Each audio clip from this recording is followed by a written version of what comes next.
Maharashtra today 24 news सत्य परिस्थितीचा सविस्तर आढावा।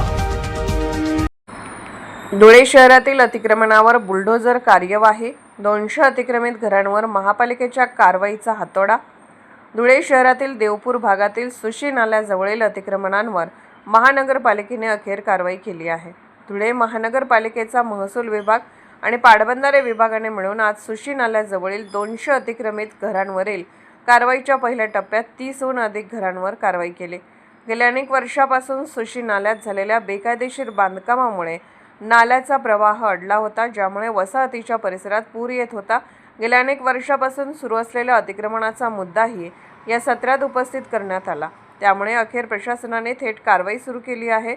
दरम्यान अतिक्रमण हटवण्यापूर्वी महानगरपालिका प्रशासन आणि महसूल विभागाने एकत्रितपणे देवपूर भागातील सुशी नाल्याजवळील अतिक्रमण हटवण्याच्या मोहिमेसाठी मोठा पोलीस बंदोबस्त तैनात केला होता आणि कडक पोलीस बंदोबस्तात अतिक्रमण हटवण्यात आले असून इतर अतिक्रमणे हटवण्याची मोहीम अजूनही सुरू आहे।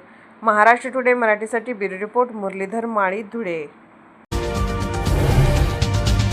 आजच महाराष्ट्र टुडे 24 न्यूजला सबस्क्राइब करा आणि सत्य परिस्थितीचा सविस्तर आढावा पहा।